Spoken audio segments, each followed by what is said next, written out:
Senhor Jesus. Amém? Amém. Estamos em um culto de sabedoria, mais uma vez, para estudarmos a Bíblia e meditarmos na sua palavra. Antes de trazer a ministração aqui da palavra de hoje, eu quero louvar a Deus pelo livramento até agora, livramento de Deus na vida do nosso irmão, o missionário Ronald, que ainda está, para a glória de Deus, bem com saúde, ainda está bem, só sentindo algumas dores, e vamos ver o resultado depois da cirurgia, Aguardamos que tudo venha dar certo. Convido você que está nos assistindo aí na live, que nós vamos meditar hoje a palavra de sabedoria. Vamos falar sobre o reino, sobre a cruz e sobre Deus. Eu convido a nossa irmã para vir louvar a Deus um hino, e aí enquanto as pessoas vão entrando, e eu quero que você compartilhe do conhecimento da palavra de Deus, tá bom? Pode vir louvar, filha. Louvado seja Deus.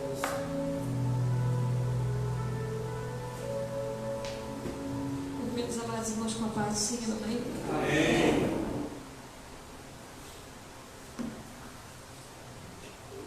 Aleluia, louvado seja o nome do Senhor. Glória a Deus, aleluia. Conectou em outro. Não foi o meu. Tem outro motivo ligado aí. Aleluia.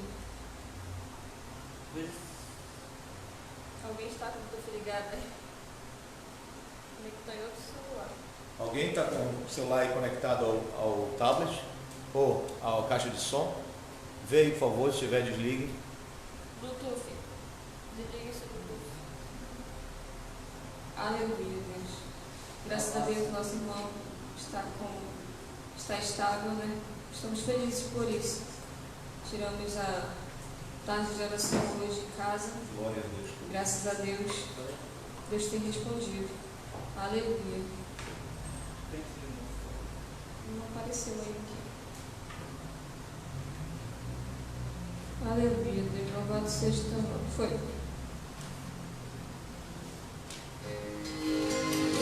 Aleluia. Cante comigo este louvor, igreja. Vamos agradecer a Deus por este momento. Aleluia. Me conheces, sabes tudo que eu preciso antes mesmo de falar. Me amas, teu amor é bem maior do que eu possa imaginar. Não quero ser só apenas o teu servo, eu quero atrair teu olhar de amor, Senhor. Eu venho a ti como um filho que te ama. Tudo que eu quero é estar perto de ti. Nos teus braços eu quero descansar. Correndo irei pra te abraçar, meu Pai. Tu és a minha herança, meu Pai. Razão da minha vida, meu Pai. Tudo que eu preciso está em ti. Eu quero estar na casa do Pai, comer em tua mesa, meu Pai. Tudo que eu sou é para ti, vivo só para ti. Aleluia, Deus. Me conheces, sabes tudo que eu preciso antes mesmo de falar. Me amas, teu amor é bem maior do que eu posso imaginar. Não quero ser só apenas o teu servo. Eu quero atrair teu olhar de amor, Senhor.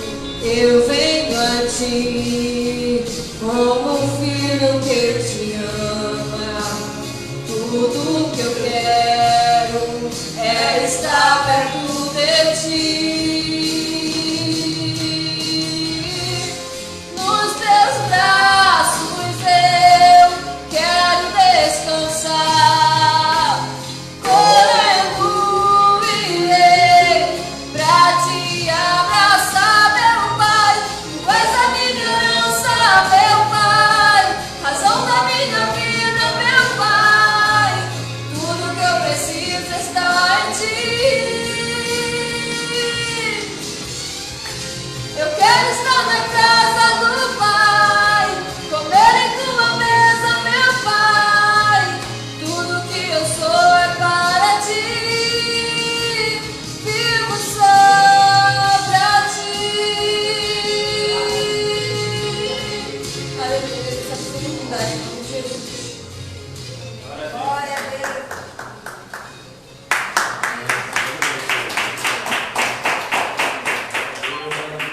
Abra sua Bíblia no livro de Salmos 22, por favor.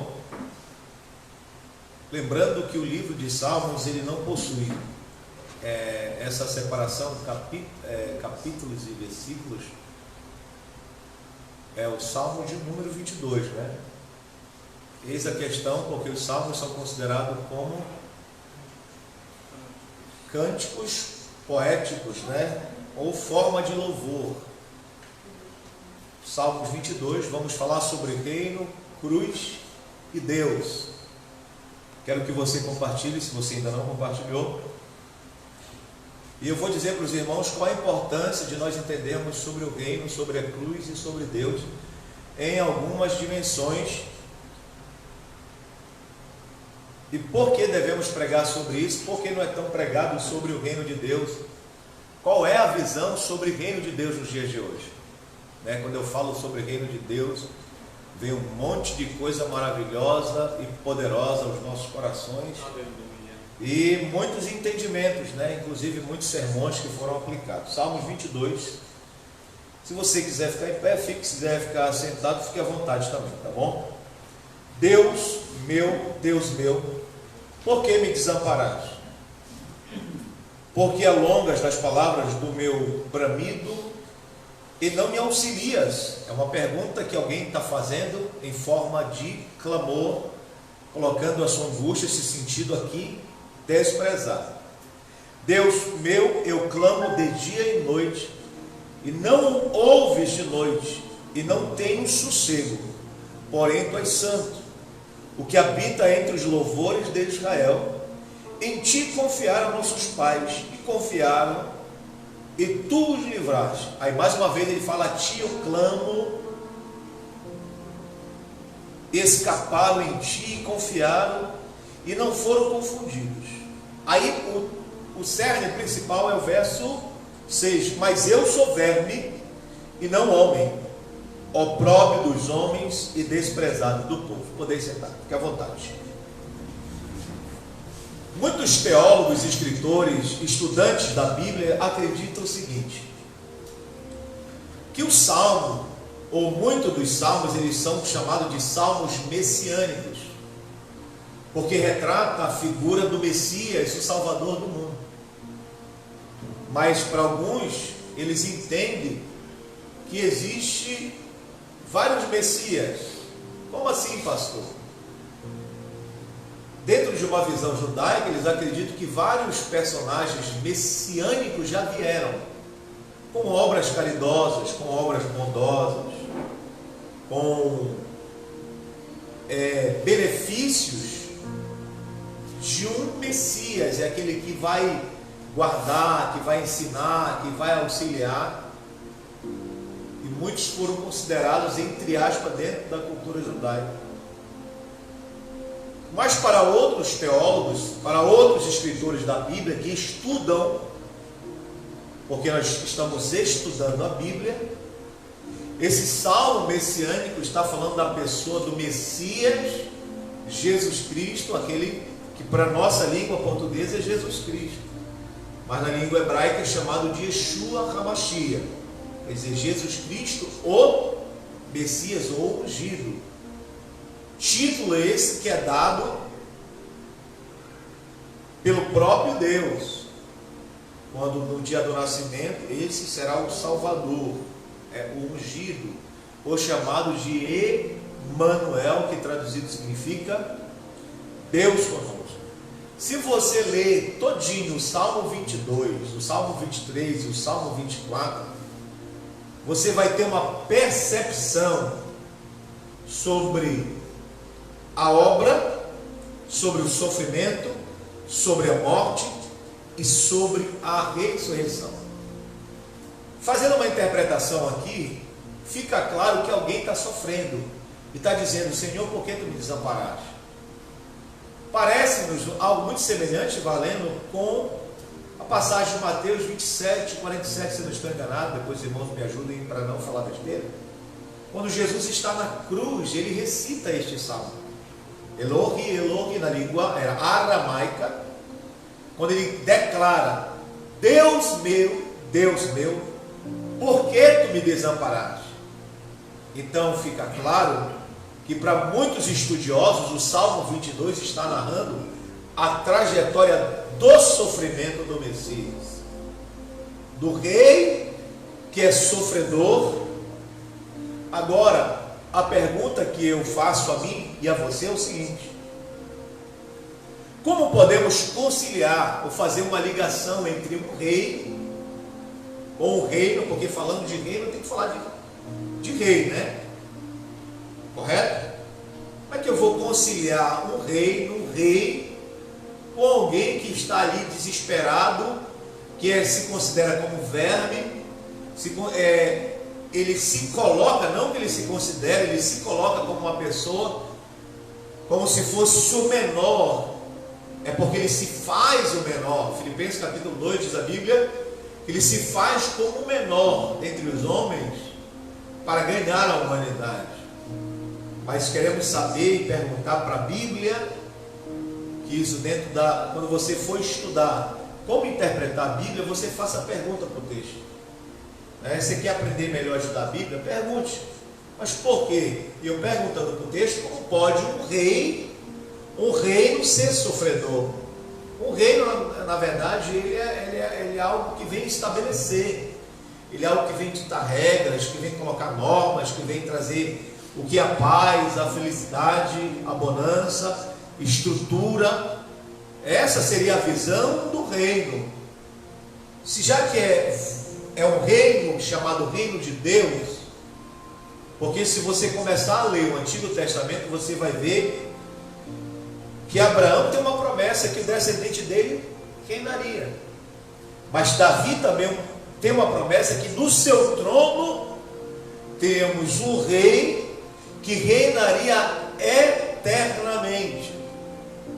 Aqui fica uma resposta para a cultura judaica, os ensinamentos rabínicos que, não desmerecendo e nem desfazendo, mas eles não entendem um homem sofredor, eles entendem esse servo sofredor como Israel.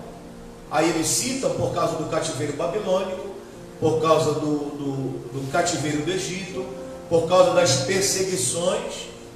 Então eles acreditam que lá em Isaías, nós vamos já ler, vamos estudar. Então eles não acreditam que esse servo sofredor seja uma figura,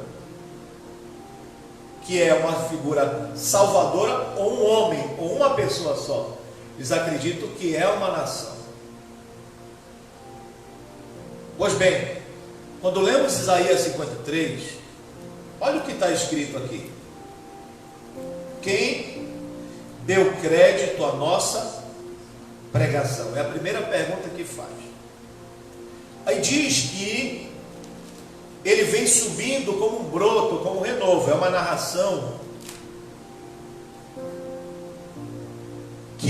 como algo de uma raiz de uma terra seca, que não tinha parecer nem formosura, e olhamos nós para ele.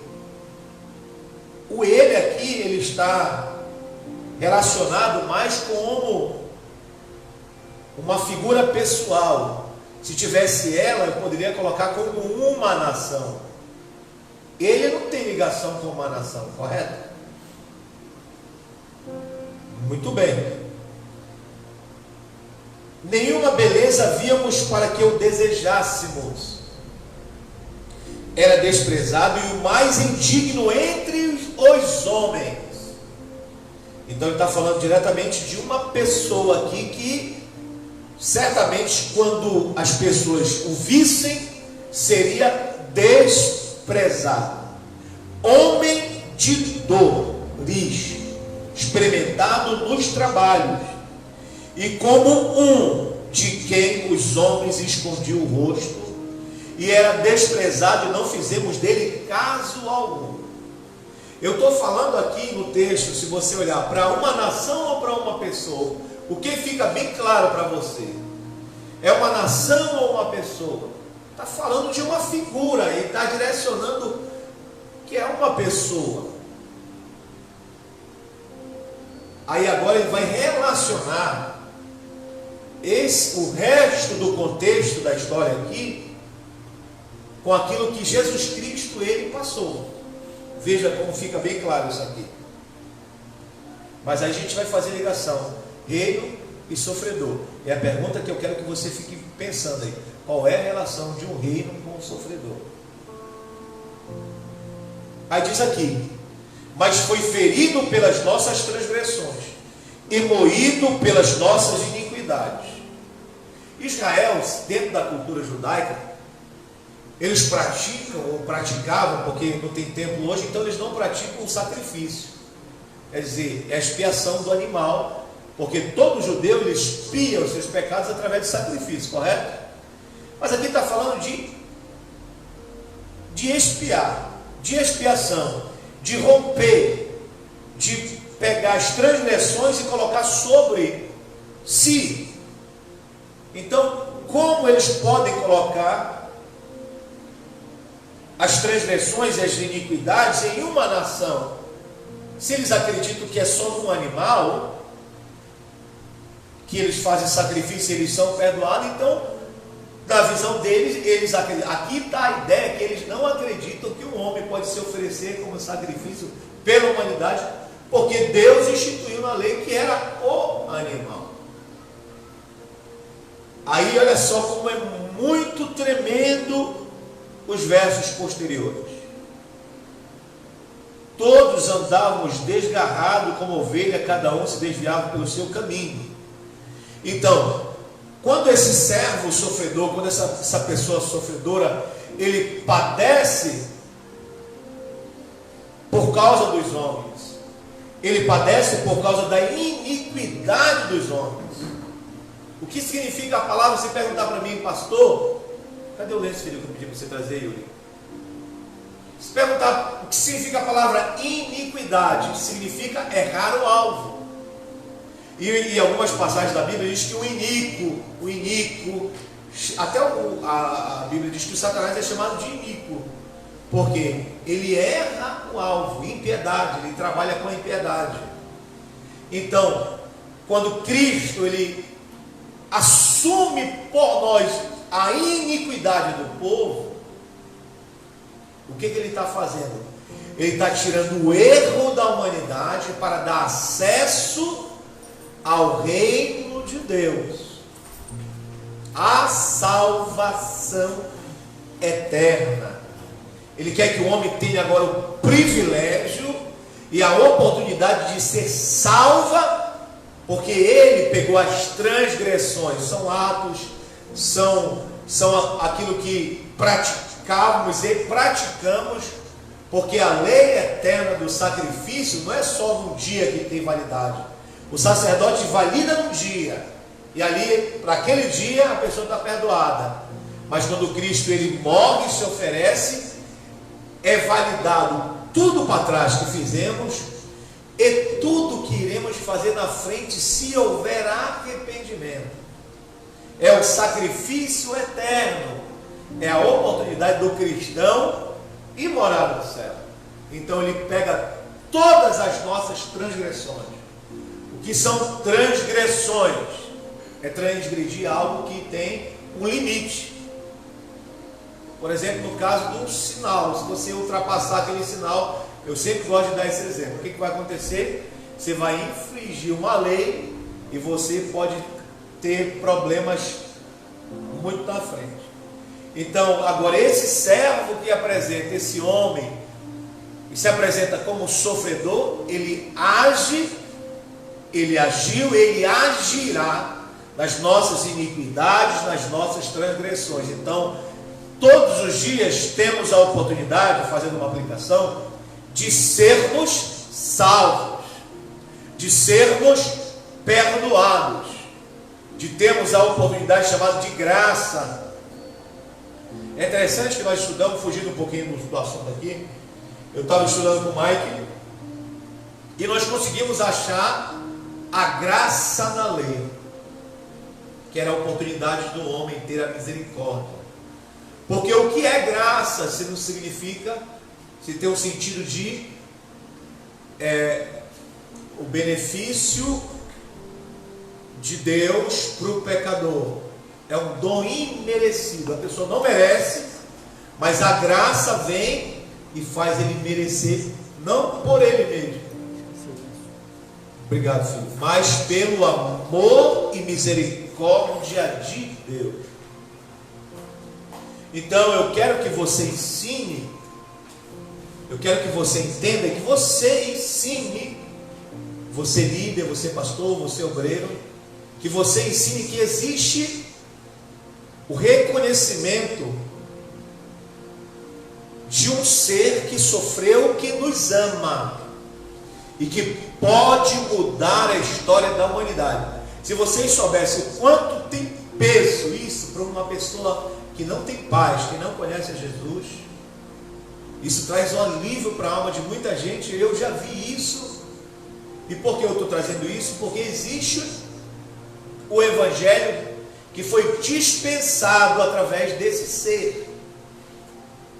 Ele foi oprimido, mas não abriu sua boca, e como cordeiro foi levado ao matadouro. Então Jesus ele foi humilhado, foi oprimido, foi levado ao matadouro. Ele foi sentenciado à morte por causa das nossas transgressões. Então, se você está aqui adorando a Deus, saiba que ele foi moído, ele foi cuspido, que ele foi humilhado. Essa é a narrativa do servo sofredor, que os judeus não acreditam como o nosso Mashiach, Jesus Cristo, o nosso Senhor.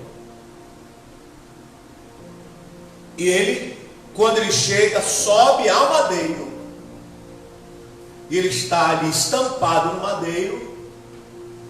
Ele agora começa a obra, começa-se na vida de Jesus e da igreja, chamado aquilo que chamamos a obra da cruz. Tá, e o reino e a cruz. Aparentemente não tem nenhuma ligação um rei poderoso que irá reinar com uma cruz. É impossível dizer que o rei ele pode ser empossado e empoderado em uma cruz. Tem lógica. Tem lógica, irmão? Valendo, meu professor de gestão. Eu acho que não tem uma lógica um rei dominante, dominador, influenciador, que vai gerar uma nova cultura, ser empossado com o título de rei ungido em uma cruz. Isso aqui parece um paradoxo. Parece um paradoxo. Dentro da doutrina bíblica de Mateus, Marcos, Lucas e João, nós temos o Cristo como doutrina, o encarnado. Nós temos o Cristo ressuscitado. Nós temos o Cristo ressurreto. E limitamos a essa coisa. Mas nós podemos colocar como doutrina também, como um Cristo que é reinante, e que é rei, e que domina como rei, mesmo sendo essa figura humana, mas que é divina. Vocês estão compreendendo aqui o meu entendimento? Porque na Bíblia, se você for ler e estudar de forma teológica, que o que é teologia é estudar sobre Deus. Então, quer saber sobre Deus, coisas espirituais, sobre o reino do céu? Bota aquele primeiro que eu gosto bem calminho, por favor, filho. Então, se você for estudar sobre isso, você vai estudar sobre a pessoa de Deus, a divindade de Deus, o quem é Deus, como é que Deus trabalha, essas coisas, os atributos divinos, atributos eternos, atributos imutáveis. E parece que não cabe para teologia, vai depender dela, se ela é cursa, se ela é, no nosso caso, nós somos, como é que eu costumo dizer aqui, que ela é bem religiosa, como é, Mike? Confessional, que ensina mais uma fé, a religião, a igreja, do que as religiões. Então, é direcionada para a igreja. Então, nós podemos colocar como doutrina que o reino faz parte do compêndio doutrinário que a igreja a igreja que começou com a igreja de Alexandria, os pais da igreja que colocaram essa visão só sobre o dogmática, que é só encarnação. Não é só encarnação, mas aqui é um estabelecimento de um reino. Eu queria chegar aqui. É estabelecer um reino messiânico que foi proferido pelos profetas. Por isso eu comecei trazendo a parte dolorida, que é muito fácil eu chegar e citar o livro de Isaías, que diz: e ele reinará de mar a mar. Mas como? Como é que ele vai reinar de mar a mar? Aí todo mundo tem a ideia que ele vem montado e vem reinando. Aí muitos acreditam que esse reino é o milenar, é o reino eterno. Mas espera lá, quando ele chega em Jerusalém, como diz o escritor, na primavera da Galileia, trazendo uma novidade no ano Domini, no ano do nascimento de Cristo, e quando ele cresce, a primeira doutrina que ele ensina é: chegado a vós o evangelho do reino. Então, fazer uma ligação de evangelho do reino com evangelho dominante de homem não tem muita ligação, principalmente quando uma pessoa é sofredora. Aí ninguém vai dar crédito. É mesmo que comparar o teólogo, pastor da teologia da prosperidade, e o teólogo pobrezinho. O teólogo da prosperidade, ele tem uma identidade, ele tem que ter um bom terno, ele tem que ter uma boa casa, ele tem que ter um bom carro, ele não pode ser pobre, ele não pode falar errado, ele tem que ser o master, ele tem que ser o chefe, ele tem que ser o coach, ele tem que ser o líder. Olha lá, Jesus investiu em 12 homens. E 12 homens, se for parar para pensar, só um era equilibrado, e esse foi o que traiu Jesus. Então, tem um pouco de psicopatia nesse camarada, que premeditou um crime. Pedro, uma visão psicológica, ele é o que? Assassino, psicopata. Não, deixa que eu... Pegou logo a faca e cortou a orelha, era para cortar o pescoço, irmão. Mas ele investiu em homens que não eram cultos. Não estou dizendo para você não estudar, não estou dizendo para você ser ignorante, mas o reino de Deus pregado por essa teologia triunfalista, onde gera homens do reino, é um evangelho totalmente diferente que foi ensinado através de Jesus e estabelecido. E foi estabelecido por um evangelho sofrido. Quer dizer, se você é pobre, você está em pecado, é a teologia da prosperidade que vai te ensinar isso. A teologia triunfalista vai te ensinar, se você mora numa ponte, ei, Deus não tem isso para você. E eles ensinam, por que eu estou ensinando isso? Porque eles ensinam que o evangelho do reino é trazer todos os benefícios do reino. Eu acredito que sim, Mas quais são os benefícios do reino? A Bíblia diz que o reino de Deus não é comida nem bebida, mas é justiça, paz e alegria no Espírito. Agora eu não vou fazer uma interpretação, o que é alegria, o que é justiça, o que é paz no Espírito. Eu não vou usar a minha hermenêutica para interpretar de qualquer forma. Vocês estão me entendendo, queridos? Alguém quer perguntar sobre isso? Quer perguntar, Valéria? Quer perguntar, pastor? Os irmãos querem perguntar? Porque você ouve, você foi alimentado a vida inteira que o reino de Deus, ele é bênção. Bênção no sentido material. Cristo, quando ele vem como dominante no reino material, o domínio de reino dele, que é o cumprimento das profecias do reino de Deus, é chegado a vocês, ele está dizendo: agora o céu está aberto e o que era eterno agora passa a dominar na terra. Quer dizer, o campo espiritual vai dominar o campo material. Era para você dar um glória lá. O que ele quer dizer? Vocês são agora portadores do reino na terra.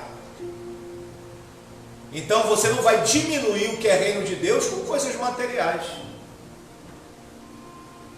Porque senão você vai colocar as coisas de Deus igualadas à matéria. Ouro é matéria, prata é matéria, eu sou matéria, mas com sopro de vida espiritual, chamado de imagem e semelhança de Deus. Então, quando você ensinar, quando você pregar, pregue a bênção, pregue, mas não misture o que é domínio de Deus, do reino de Deus, com domínios de homens, que são truculentos, são arrogantes, que são matadores. Eles matam pelo poder, inventam vacinas para matar centenas de pessoas por causa do poder, para dominar o mercado financeiro, para dominar tantas coisas. Eu estava escrevendo um livro, eu comecei a escrever um livro chamado Líderes segundo o Modelo de Cristo. E a abordagem que eu faço nesse livro é o seguinte: é que quando Deus, ele quis ser o rei de toda aquela nação, aí o Mike até comentou, clamaram um homem para o governar. Samuel ficou abatido, porque ele era a referência de reino eterno para a terra espiritual. Ele era o profeta, então a boca dele era bênção para o povo. E ele ficou triste. Poxa, Senhor, sabe que Deus diz: vai lá, então pode aclamar rei entre vocês. É por isso que eu acredito, Valendo, que nós sofremos tanto por causa dos governos humanos, porque em vez de escolhermos o reino teocrático, escolhemos o reino democrático, onde a democracia é leviana. Não, irmão, eu sou democrático, mas é pura. Se você for trabalhar nos bastidores, você vê que não é leviano. Não tem democracia, tem a ganância, tem o poder, tem a inveja, tem a avareza, tem morte, tem homicídio, tem trama, tem tudo aquilo que a Bíblia chama de pecado. E que agrada a Deus? Claro que não. Então veja, qual é a ligação do reino com a cruz? É por causa do servo sofredor. Compreenderam? Então Deus estabelece o seu reino na cruz. Isso é a maior loucura que você pode ouvir. Porque a única forma dele dominar o homem, ele tinha que se sacrificar pela vida do homem. Sabe por que todo homem passa pela morte? Você sabia? Sabe por que você morre? Quem sabe por que morre? Segundo a Bíblia, é uma teoria teológica, cristã. Segundo a Bíblia, diz que o homem, ele tem que passar pela morte, porque foi um decreto divino, que a partir de então o homem morrerá. Aí eu acredito que a única forma de um homem alcançar a Deus é através da morte, porque todo homem sabe que um dia vai morrer. Então ele vai procurar alguma forma para ele viver eternamente. E aí tem a proposta da palavra de Deus, que ele tem a salvação eterna. E Deus, conhecendo os princípios que ele estabeleceu, o que ele faz? Ele cria todo um projeto de salvação para o homem. E aí ele faz essas coisas, ele estabelece o reino. Para confundir, sei lá, muitos ateus dizem que Deus brinca, que nós somos a marionete de Deus. porque Deus é soberano. E isso incomoda. Quer dizer, nós somos o que? O fantoche da história de Deus? Nós somos o que? Os brinquedinhos de Deus? Não. Está falando de presciência daquilo que ele vê. E ele prevê, então ele organiza e já estabelece. Mas pode ver que nós não somos a marionete na mão de Deus, que nós fazemos o que nós queremos da nossa vida. Nós construímos, nós trabalhamos, nós inventamos, nós casamos, nós nos viramos. Ainda tem de dizer assim, eu faço da minha vida o que eu quero. Mas quando ele chega lá na cruz, quando Deus encarnado chega na cruz, ele diz assim, agora acabou a falência do homem espiritual. O homem tem a oportunidade agora de ter um domínio eterno. Que essa mensagem que eu ouvi a vida inteira sobre reino, eu só me alimentei sobre comida, só me alimentei sobre terra. Irmão, Deus tem um reino para você, eu estava querendo até virar um rei já. De tanto ouvir isso, galera. Porque alimenta o nosso ego, nós somos homens frágeis, trabalhadores, sofridos. Quando a gente ouve uma mensagem dessa, a gente quer correr para os braços dessa mensagem e dizer, é Deus falando. Quem não quer? Eu quero que você seja príncipe, médico, doutor, advogado, engenheiro, que você conquiste, que você tenha uma grande empresa. Mas eu não quero que você seja ignorante acerca do reino de Deus. Deus estabelece o reino dele na vida de seres humanos, e onde o ser humano com o reino de Deus chega, ele domina aquela área. Pode ver, a tua casa é dominada pelo reino de Deus. Tu chegou ali, o reino de Deus chegou. É para você dar uma glória a Deus. Você chegou num bairro, o reino de Deus chegou. Você chegou numa periferia, o reino de Deus chegou. Chegou no trabalho, o reino de Deus chegou. Porque dentro da filosofia ou dentro das ideologias, eles não aceitam a ideia de reino de Deus. Porque vai mexer na moralidade, vai mexer em princípios. E mexer com princípios é incomodar. É incomodar o que eu faço, aquilo que eu faço do oculto. A pessoa às vezes está no trabalho ali, não está pensando em nada, mas a luz chega, o crente chega, irmão, é de certo, ele vai dizer, lá vem tu. Irmão, o que eu fiz para ti? É porque em você é o espelho da verdade, não sua, mas do Evangelho.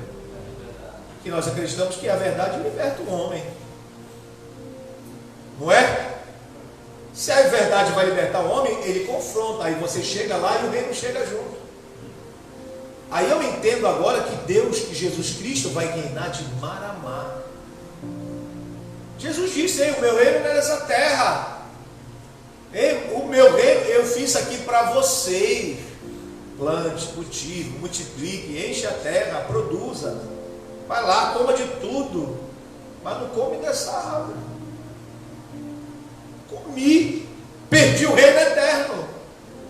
Perdi o reino de Deus. Além de eu perder o benefício de viver eternamente na terra, já pensou, irmão? A irmã missionária Renata aí com 300 anos, novinha ainda, dizendo, bora irmão, bora fazer a obra. Era o benefício eterno. Era o reino de Deus que já existia em você. E por causa de um ato de desobediência, você perde todo esse reino. E aí entra a questão do ritual. Nós não compreendemos o ritual e nem a espiritualidade, mas o ritual e a espiritualidade faz parte da vida do ser humano. Ele está em busca de um ritual, de fazer um ritual, de exercer um ritual ou receber um ritual. Quando eu ouvi falar de Deus a primeira vez, eu falei, Deus é um cara bacana. Perguntaram em mim, tu acredita em Deus? Eu acredito, nunca vi. Era novo, 17 anos, perguntaram, tu acredita em Deus? Eu acredito, meu irmão. Porque um senso chamado de senso comum, você vai estudar sobre senso comum, que está ligado na sua alma, no seu psique, no seu DNA, que é passado de geração em geração. Se nós somos descendentes de Abraão, está gerado na gente, é aquilo que você diz, o vazio do homem. O homem pode ter mulher, pode ter sexo, pode ter carro, pode ter tudo de bom do melhor, no final ele sempre terá um vazio. Por quê? Senso comum da realidade que era em nós, segundo aquilo que eu acredito e que a Bíblia fala. Que realidade é essa? Nós éramos eternos por causa da glória e do reino de Deus. Aí ele vem e estabelece, diga, estabelece. Então, qual é a ligação entre o reino e o homem sofredor? O estabelecimento do Deus eterno em carne. Deus na verdade, ele cria essa forma, carne, Deus carne, como eu expliquei na aula passada, eu acho, eu falei sobre essa mistura entre carne e espiritualidade. Ele faz essa forma, ele se forma dessa forma. Não posso ser criado. Que Deus não se cria, ele é autoexistente. Então ele vem nessa natureza humana, carne, chamado Jesus, e Yeshua, autoproclamado Deus. E no princípio era o verbo. Leia João primeiro. E no princípio era o, e o verbo estava com, e o verbo era Deus. Parece loucura, como se era uma palavra, que a palavra que era o princípio, que o princípio era Deus, que Deus era Jesus, e Jesus é Deus. Aí os teólogos da igreja primitiva vão dizer que é a doutrina da Trindade. Eu chamo de doutrina da divindade, a triunidade da divindade, que pode ser chamado de trindade. Qual é a visão? É quando você batiza, chama em nome do Pai, do Filho e do Espírito Santo. Nós recebemos batismo com o Espírito Santo e com fogo. Mas a ligação entre o reino e a cruz é estabelecer o reino de Deus na vida do ser humano. Se não houvesse a obra da cruz, não que a cruz tem valor algum, a cruz é uma madeira. Muitas pessoas morreram de cruz, e morte de cruz era natural, mas uma nova forma foi criada na cruz, que o homem morre e redime a humanidade. Todos subiram, mas todos eram culpados. Aí Isaías diz: uma ovelha muda, quer dizer, inocente, sofreu calado, morreu, foi levado ao matadouro.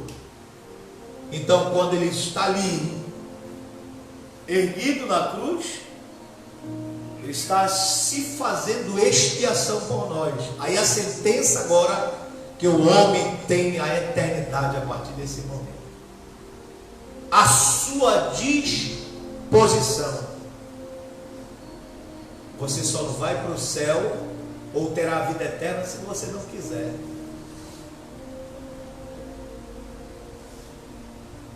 A cruz nada pode, mas com a pessoa que estava, virou um marco. Inclusive a cruz virou um símbolo do cristianismo. Aquele amuleto que os cristãos usam, de madeira, aquele amuleto não tem poder nenhum, mas aquele que estava lá não tinha o poder. Muitos eram criminosos, mas ele era inocente. Mas ele agora pega, imagina, não, eu vou botar o meu pecado aqui, eu vou pensar o meu pecado, não vou querer ser mais santo que você, não, vou pensar o meu pecado aqui agora. E quantos pecados eu já cometi na minha vida? Quero que você pense aí.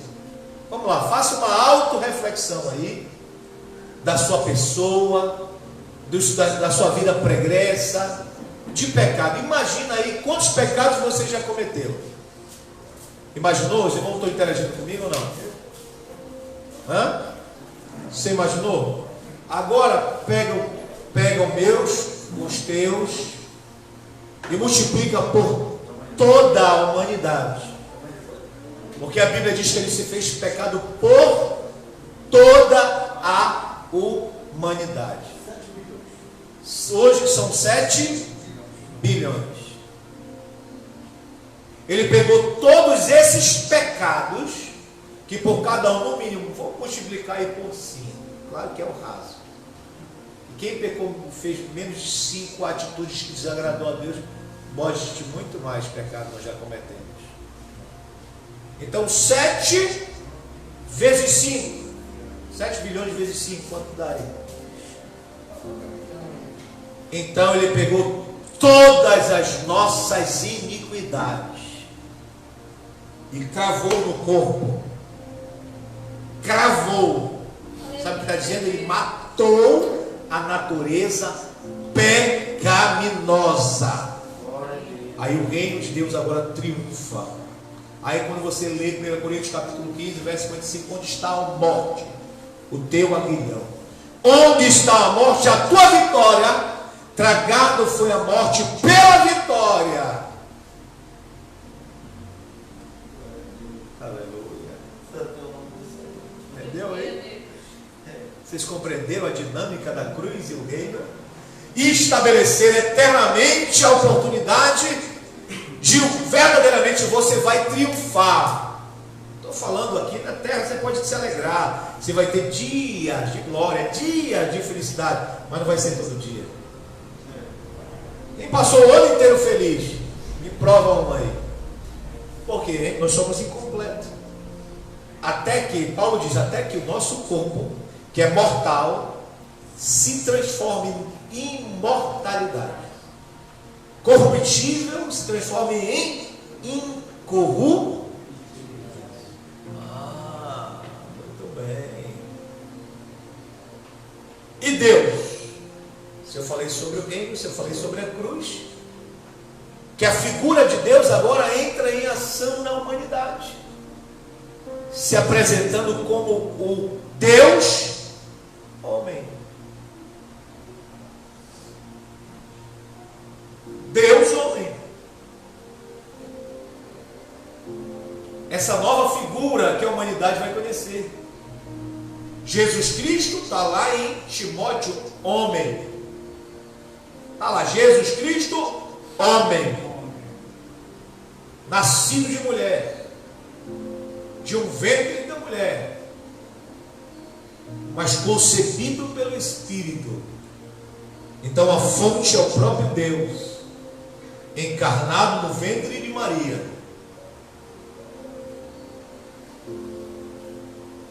Isso é muito sério. Isso é muito importante para a nossa fé. É que essa nova forma que Deus quis se manifestar, que não vai ficar mais só como Espírito, porque Deus, disse Jesus, Deus é Espírito, e importa que os verdadeiros adoradores adorem o Pai em Espírito e em... Por que eu vou adorar a verdade? É algo que é concreto, né? Algo que é verdadeiro, né? Só um minuto.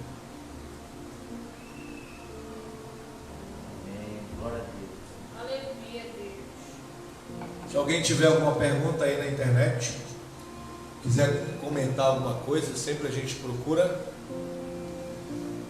estar falando para você sobre a palavra de Deus. Então veja que essa nova forma, Deus homem, é o Deus encarnado. A ciência ela vai ter um pouquinho de trabalho para ela conseguir essa química, né? Não é uma forma de trazer aquilo que é imaterial para o material. Diga, filho. Não entendi. A célula do som. Você vê o som? É menor que tem, Mas ninguém. Pois é, ninguém conseguiu ainda. Um dia a ciência, porque Daniel 12,4 diz que se multiplicará. Lá até fala dos aviões. A Bíblia também fala, se não me engano, no livro de Miqueias, sobre os carros e os faróis correndo de uma parte a outra. Que é uma visão do futuro da tecnologia do homem. O outdoor, está lá escrito em Abacuque, passarão, verão, de longe lerão. Né? É a tela de projeção, está tudo na Bíblia, irmão. Então, se você acha que isso é novo, a Bíblia está falando. Entendeu? Então é interessante, no mínimo, para a gente ficar pensando que profetas de tempo diferente, de cidade diferente, de situação diferente, não conseguiriam imaginar Não caberia no imaginário por causa do conhecimento da época, que era restrito àquele tempo. Teve o tempo do barro, teve o tempo do ferro, teve o tempo do cobre, teve o tempo do não sei o quê. E cada tempo desse era um conhecimento, era um desenvolvimento. Então vamos botar isso 1000 anos atrás, 1500 anos atrás, em que o profeta disse sobre esses acontecimentos que parece que estão além da gente, porque não tinha a ciência que nós temos, mas estavam falando sobre o que nós temos. No caso, o outdoor, a reprodução de imagem, os carros do avião. Que interessante, né? Sem recurso que nós temos, da forma que nós temos, estamos falando de tecnologia. Então, o que Deus faz? Ele vem nesse tempo, que é a era Domini, que é a era da filosofia, que foi implantada de uma forma poderosa, onde os grandes políticos tratavam sobre todos os assuntos da época e colocavam em debates. Aí Paulo chega ali no Areópago, onde só os maiores filósofos poderiam ensinar. Ele chega ali, interessantes argumentos, metafísica e tal. Pois é. Mas eu também, dentro dos deuses de vocês, eu vi uma lápide escrito algo, Deus desconhecido. E ele fez um sermão e disse: é sobre esse Deus agora que eu quero pregar. E os homens mais sábios ficaram os mais sábios. Se você falar de algo eterno, porque falar de Deus é falar de divindade. No mínimo, cara, ou ter uma mente expandida para a loucura, ou ter uma mente aguçada para coisas eternas. Sim ou não? Para lá, os sábios, os grandes e poderosos, chamaram eles assim: fala mais sobre isso. Não, faz o seguinte, venha no outro dia, você vai falar de novo. Então é a primeira vez que um cristão prega o evangelho para os filósofos e consegue incutir na mente deles a verdade do cristianismo, que o homem é salvo pelo sacrifício. Aí vem que ele fala: eu quero falar sobre o Deus desconhecido, mas ele termina em Jesus. Então não tem como desvencilhar o Deus de Jesus. Começa em Deus, termina em Jesus. Paulo disse: antigamente falavam pelas Escrituras, agora por último falei quem? No Filho.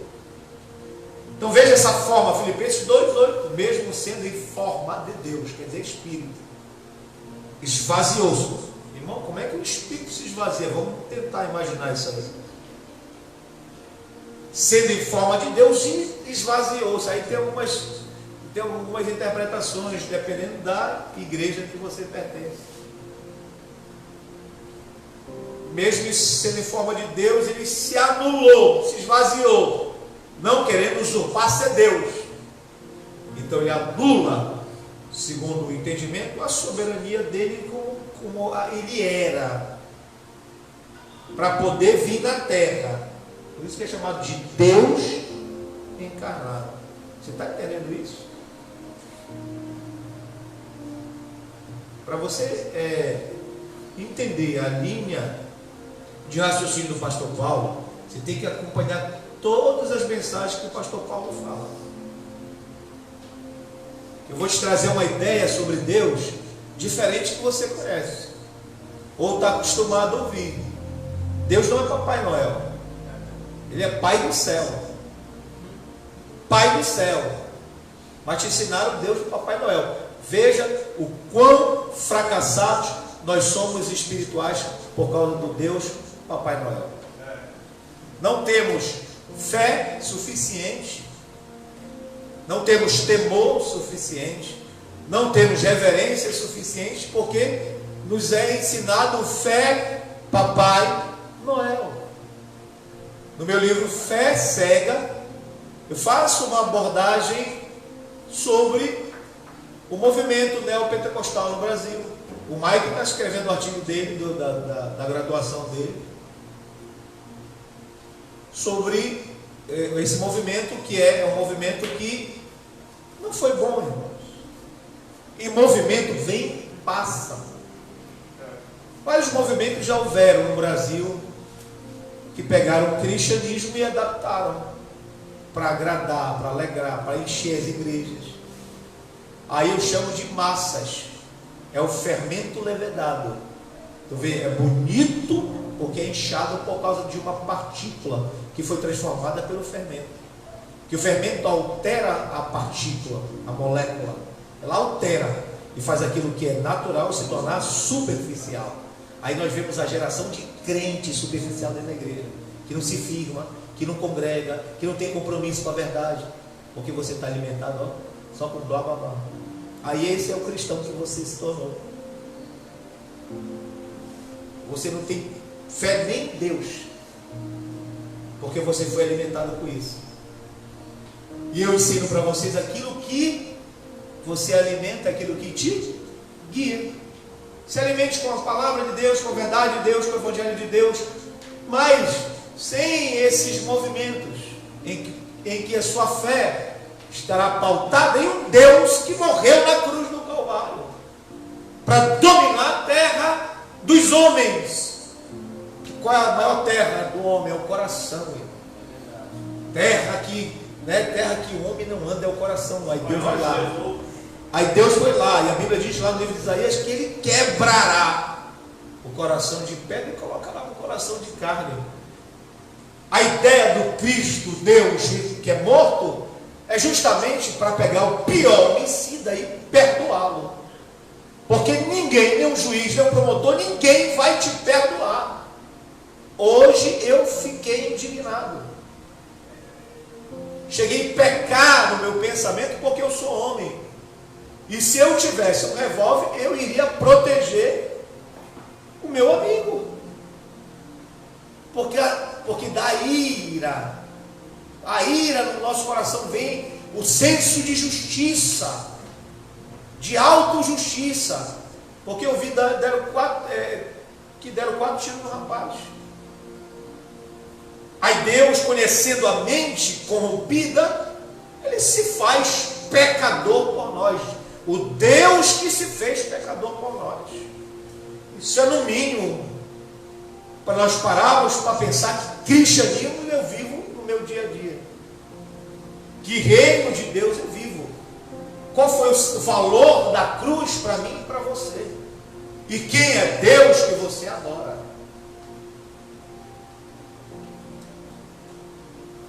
Que Deus que você adora? É o Mamon? Deus da riqueza. Disse Cristo, nem só de pão verá o homem. Não tentarás o Senhor teu Deus. E só o Senhor teu Deus adorarás. Teu Deus é a riqueza, corre para lá, meu irmão. Corre para lá, para a riqueza.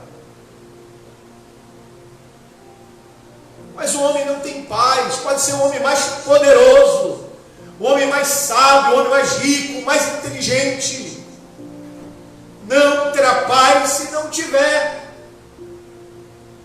a graça redentora. Tem, Valente, não tem como sair da minha cabeça isso. Posso estar sendo fanático, um certo ponto, posso. Mas se eu creio na teoria do criacionismo, eu tenho a ideia que o mundo foi criado através de Deus. E se Ele intervém na história, então não tem como desassociar Deus da história. Compreende, meu amigo? Compreende, irmão? Você me compreende? Tem como eu separar de Deus da história? E na história Ele interviu. Ele falou sobre os 4 poderes mundiais que iriam se levantar. Agora, porque Ele não intervém em genocídio, tem vezes que Ele não intervém em pedófilos matar criança. Isso quer dizer que Ele deixa de ser Deus? Porque Ele não curou alguém de câncer? Nós nos afastamos de Deus. Teve um certo pregador que disse: nós estamos condenados à ira de Deus. Estamos condenados ao inferno, e a boca do inferno está aberta, como disse Jonathan Edwards.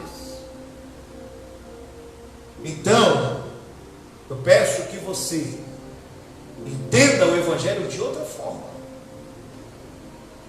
Ele é puro na sua essência. Qual é a essência do Evangelho? Alguém morrer pelos meus pecados. Não haverá uma igreja vazia onde tem Evangelho. Não haverá, não tem essa ideia. Não haverá uma porta fechada para quem prega o Evangelho. Deus sempre vai abrir outras e outras e outras. Então não tenham medo, os líderes, de falar a verdade do Evangelho. Aquilo que você tem como verdade do cristianismo.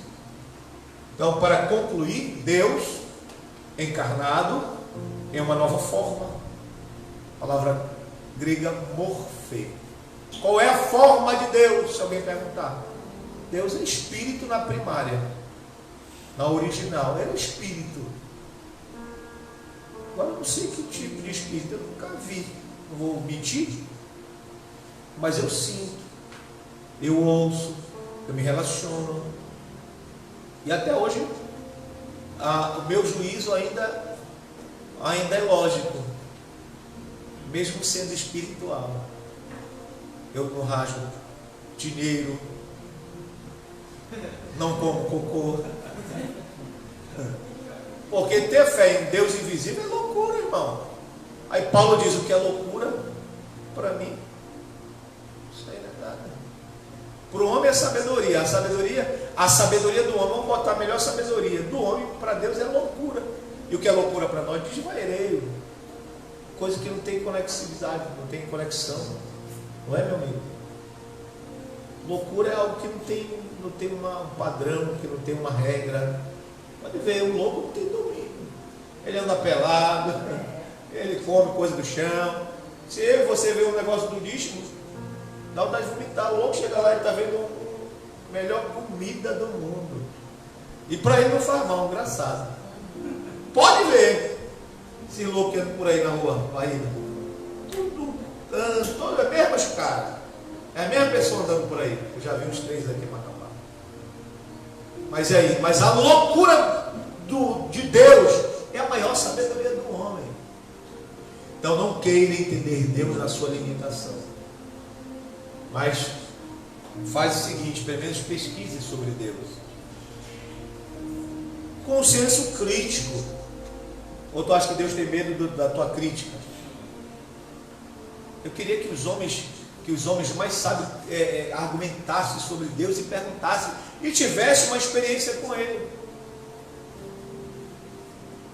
Então, no mínimo, você vai ter que sentar aí e dizer: e aí, Deus, vai falar comigo? Quer falar comigo, Deus? Porque eu acredito que muitos, para criticarem, estou falando de pessoas que desacreditam de Deus verdadeiramente, ele fala: eu fui numa igreja, mas Deus não falou comigo. O teu coração está aberto para ouvir a voz de Deus? Primeiro que a Bíblia diz: estou à porta aí, que ouvir a minha voz, então eu entrarei. Deus é educado. Segundo o que eu entendo, Ele é educado. Ele oferece o amor. Deus, Ele é amor. Meu coração está cheio de ranço, eu vou sentir Deus, vou sentir algo que é eterno, espiritual? Não. Então, pela busca do vazio que há na alma do homem, ele tem que ter Deus encarnado na vida dele. Amém, queridos? E isso aí não vai ser o pastor falando toda terça-feira. Vai te guiar, vai te ajudar. Eu posso te levar para o monte, posso orar todos os dias contigo, posso te convidar para ser uma pessoa espiritual, mas nunca vou poder fazer aquilo que é entre você e Deus. Relacionamento. O relacionamento de Deus encarnado é com pessoas que o buscam. Eu tenho as minhas experiências. A maior experiência de Deus e na espiritualidade e a minha razão, eu disse que Deus não existia. Tu não existe. Não existe, fala comigo. Quem estava pregando? Meu pai. E eu falei: não existe mesmo. Porque a gente julga o erro lá. Aí eu julguei o erro do meu pai, que nada. Ele estava pregando Atos 1:8. Mas recebereis poder, descer sobre vós, Espírito Santo, sereis minhas testemunhas. Foi a minha primeira experiência espiritual verdadeira. Primeiro que eu não daria crédito porque era meu pai que estava pregando, não pelo meu pai. Como é que um homem, ser humano, pecador, está falando de Deus? Vocês entenderam a lógica? Então, pera lá, se ele fosse um homem que vivesse no monastério, fosse um homem santo, ou uma coisa assim, eu poderia dar um pouco mais de crédito, porque ele vive para a espiritualidade. De repente, eu vi o meu pai que virou um crente. O que é isso? Pera lá, do nada. Porque ele sabe o processo que ele passou com Deus para adorar e está pregando ali. Eu não sabia. Não é, paizinho? E ele pregou a mensagem e foi muita glória. Eu senti algo diferente. Então a minha experiência foi o seguinte: não foi a voz dele. E eu conheço. Não foi a voz dos irmãos que estavam gritando, os pentecostais. Eu amo os crentes assembleanos. Não foi. Eu ouvi uma voz que dizia: meu filho, só essa voz, meu filho, eu te amo. Foi a minha decisão. Se ele falou comigo, foi uma coisa minha, pessoal, que trouxe paz para minha alma, para o meu intelecto e pela vida que eu estava vivendo. O resultado foi metanoia. Romanos capítulo 12. O que é metanoia? Diga comigo: mudança radical de mente. É uma transformação de mentalidade. Quer dizer, se eu roubava, não roubo mais. Se eu matava, não mato mais. Se eu fumava, não fumo mais. Se eu adulterava, não adultero. Pelo menos naquele momento. Porque é um impacto imediato pelo poder do. Quer dizer que eu posso pecar? Eu sou fadado ao pecado. Mas um ato aconteceu ali para mudar a minha história e eu ter agora a oportunidade da salvação. Então quer dizer que você é vulnerável sim, irmão, ao pecado. Pode ser o mais santo, você vai sentir tesão, sentir prazer, vai sentir vontade de pecar, por causa da tua natureza, que será, essa é outra matéria, que será um dia transformado. E não foi só essa. Eu estava com tanta raiva de Deus, com tanta raiva de ser crente, que eu já estava um mês como crente. Eu vou terminar agora.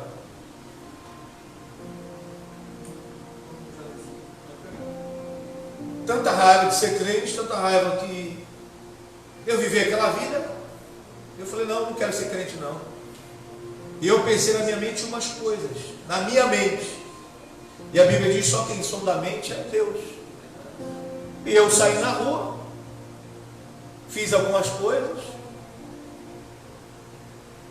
e uma pessoa olhou para mim e disse assim: Deus manda te dizer aquilo que tu pensou hoje. E me disse o que eu pensei.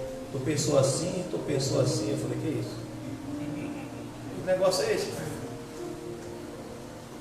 Aí eu passei a ser crente, não por causa da religião da Assembleia de Deus, porque confirmou aquilo que eu vi a primeira vez lá na igreja. Eu falei: esse negócio de Deus existe, irmão? Esse negócio de Deus é sério. Aí eu fui fazer o quê? Onde tinha profeta ali atrás. Quero ouvir Deus falar, meu irmão. A fonte de Deus é os profetas agora. Né, Sandra? Hã? Ô, glória. E eu comecei a ir atrás. E onde eu ia? Eu já ia com o coração aberto a Deus. Meu filho, eu sei que tu está precisando. Aí eu já orava de tarde para me ter a resposta no dia. Deus, olha, eu já fazia meu caderninho. Ó, Deus, eu estou passando por isso, está acontecendo isso, estou dizendo. Porque é algo bom, é tipo um relacionamento de amigo. Virou-se um vínculo não religioso, apesar que é religioso. Religar, é bom me ligar-se com Deus. Toda vez que eu ia, Deus falava uma coisa e agora, que esse falar de Deus, esse relacionamento é um processo. Ó, vai acontecer isso aqui, não faz. Aí começou a me alertar. Veja que o relacionamento ele progride. Além de responder as minhas dúvidas, ele começa a dizer: olha, vou fazer isso na tua vida. E hoje eu estou aqui como pastor, porque Deus falou comigo, irmão. Os livros que eu escrevi, Deus usou pastores. Deus falou assim mesmo: eu vou te fazer um escritor. Eu falei: eu conheço a minha ignorância. Não sei falar direito, falo mal. Um dia desse eu estava conversando com o galera. Eu tenho as minhas limitações na fala, minha boca é pesada. É só quando Deus me enche, irmão, parece que o negócio vem aqui, parece um rolo do ar sai da minha boca. Porque é puramente divino o dom espiritual da palavra. Tem o dom da eloquência e o dom espiritual. O dom da eloquência ele cativa só o teu psique por minutos. Mas o dom da palavra faz você querer toda hora ouvir aquilo.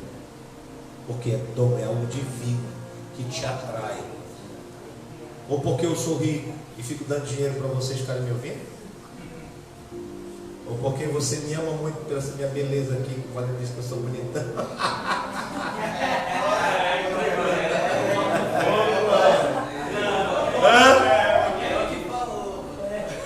Obrigado, meu amigo, obrigado. É meu amigo, ele quis que a minha baixa autoestima se elevasse. Ou por causa dessa barrigona aqui, meu irmão. Não, é por causa do dom que você está aí, ó. Olha, me olhando aí, essa cara aí. Até agora, já tem mais de uma hora que eu estou falando que tu está aí. É Deus ou não é? Só pode, irmão, porque eu mesmo sou brincalhão, sou temperamental, me aborreço fácil, e vocês me conhecem. Mas quando o pastor Paulo está falando, você vê algo diferente. Sim ou não? Que é Deus. Então, onde está Deus nessa mensagem? Está na encarnação. Próximo livro, Deus encarnado. Já falei para minha esposa. Deus encarnado. Então eu espero que Deus te alimente a sua alma, alimente o seu espírito, e você que está nos assistindo possa ser alimentado. Tiago, os outros irmãos que estão assistindo aqui, Deus abençoe. Sidney Gonçalves, é o pregador, o nome de Deus? Paulo Dias, um forte abraço a você. Isis, minha filha, Jamile.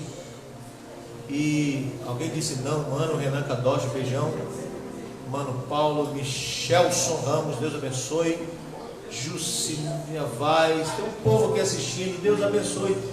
Se você assistir essa mensagem, você vai ter um entendimento sobre o reino, sobre a cruz e sobre Deus, talvez de forma diferente, você está acostumado a ouvir. Então eu peço que você assista com paciência quando você quiser estudar algo mais profundo sobre a Bíblia, e eu creio que você estará alimentado com a palavra de Deus. Então, para encerrar, eu quero somente fazer a nossa oração, que desliga aqui, meu filho, por favor.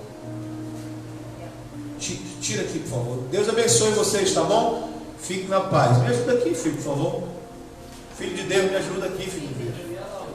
Isso. Tira aí primeiro. Isso. Agora eu vou só coisar aqui. Tchau, povo de Deus. Deixa eu ver como é que é aqui.